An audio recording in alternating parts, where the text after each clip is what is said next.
Hello, I'm Don Frazier, and I'm going to take you on a journey of discovery in which we will explore the American Civil War, but specifically how it plays out in Louisiana and Texas. I guess the best place to start then is November 6th, 1860. What happens on that day is Abraham Lincoln is elected President of the United States. Although some in the United States declared that he is not their president, they didn't vote for him. In fact, in some states, he didn't even appear on the ballot. So you have this great outpouring of resistance to the election of Abraham Lincoln. So how will this play out across the country? Well, it plays out differently in different places. South Carolina goes a whole different direction than other places. But Louisiana, they have to consider what this all means. Louisiana has very close ties with the rest of the nation. After all, New Orleans is the great gateway for the produce of the Middle West heading out into the Gulf of Mexico and to the world. So on November 19th, 1860, Governor Thomas Overton Moore calls for the legislature to convene to discuss these very momentous issues. But he really believed that Louisiana would, in fact, choose to stay in the Union. Well, not everybody in Louisiana was as convinced as Governor Moore. In fact, at a very high-profile gathering on December 4th, 1860, Colonel James B. Walton of the Washington Artillery, a New Orleans institution, a militia organization, and one that was a great social had great social status in the city. They were having their annual St. Barbara's Day banquet. And at this banquet, Colonel Walton said, "Time for talking has passed. The time for action has come." Well, that's what you would expect a guy that's trained on how to work artillery to speak. But Moore's going, these hotheads, they'll cool off. This thing will pass. On December 10th, 1860, the Louisiana legislature does in fact meet in the city of Baton Rouge. And there, the legislature says, all right, let's convene a convention, let's put together a meeting and discuss the issue of secession.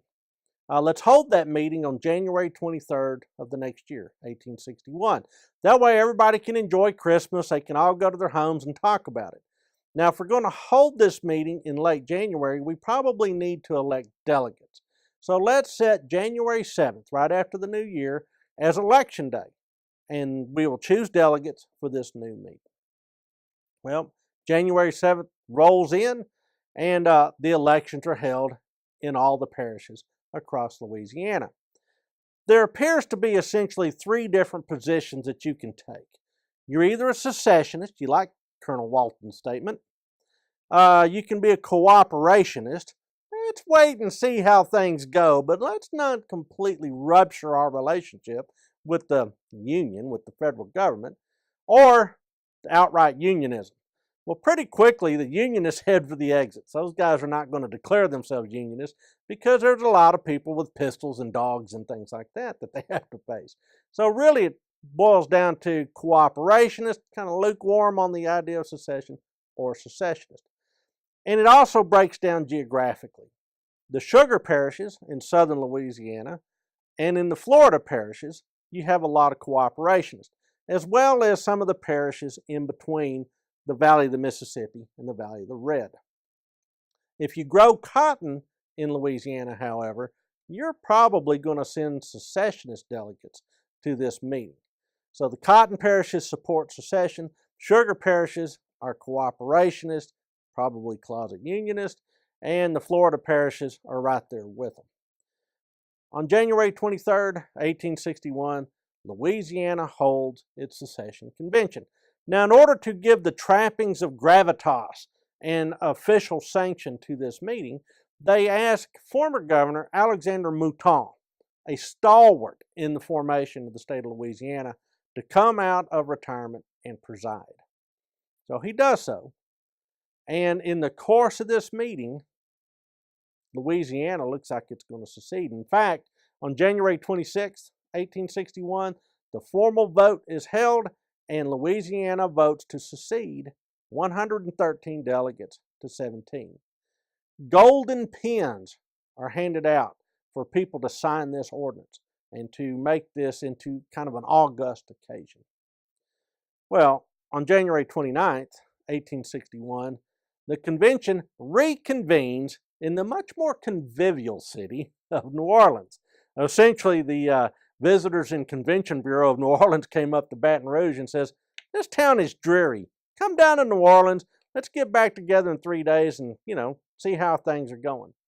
So they get together down in New Orleans and they say, all right, first thing we have to do now that we have seceded is we need to send some folks over to Montgomery, Alabama. Now in Montgomery, Alabama, there's representatives from all the various states that are choosing to secede that are coming together to discuss their common interest. Ultimately, they will vote to form a new nation, the Confederate States of America. That's in the future. Louisiana says, let's send some people to Montgomery and see how this is going. Everybody figures they know how it's going, but let's just wait and see. So they send 6 guys to Montgomery. Meanwhile, let's see how secession plays out in Texas, because the secession of Louisiana and the secession of Texas are going to be inextricably intertwined throughout the entire course of our conversation. Here's how it goes in Texas.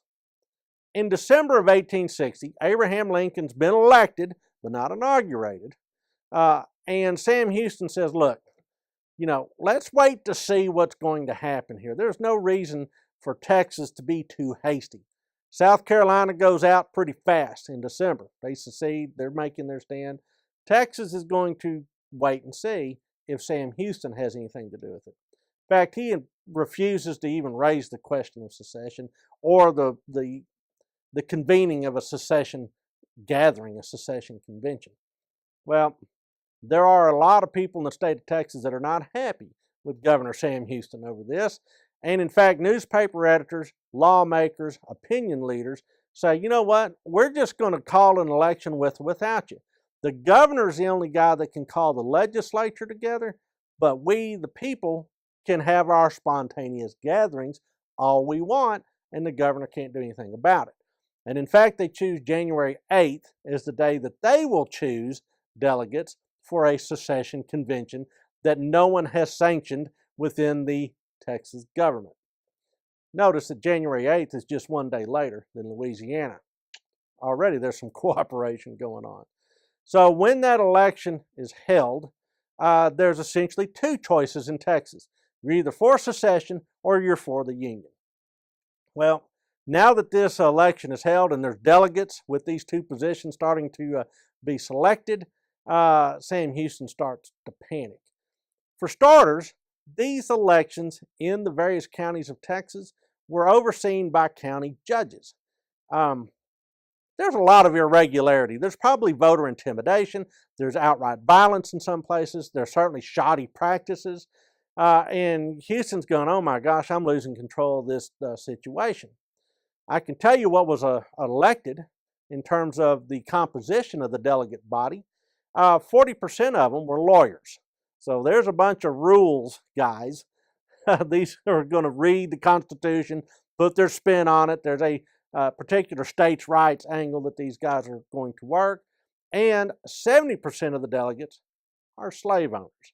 So states' rights and the ownership of slaves are going to be 2 very important things that these delegates are going to take with them to the secession convention. Well, Houston tries to put the brakes on it.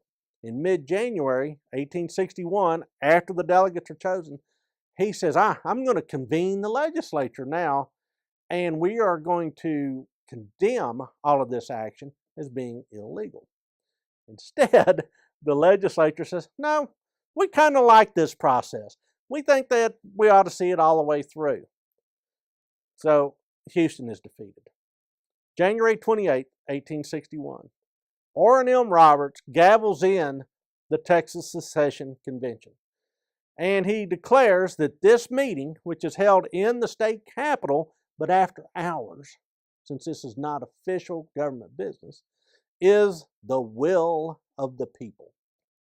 Well, on February 1st, 1861, this gathering of people vote 166 to 8 in favor of secession. James W. Throckmorton, a Unionist, leads the opposition, but he's overwhelmed. But the one thing that the opposition is able to get into the ordinance of secession is that Texas must hold a referendum by county to in fact ratify it as the law of the state of Texas. That referendum will be held before February is done. So we're going to hold this referendum in about 3 weeks.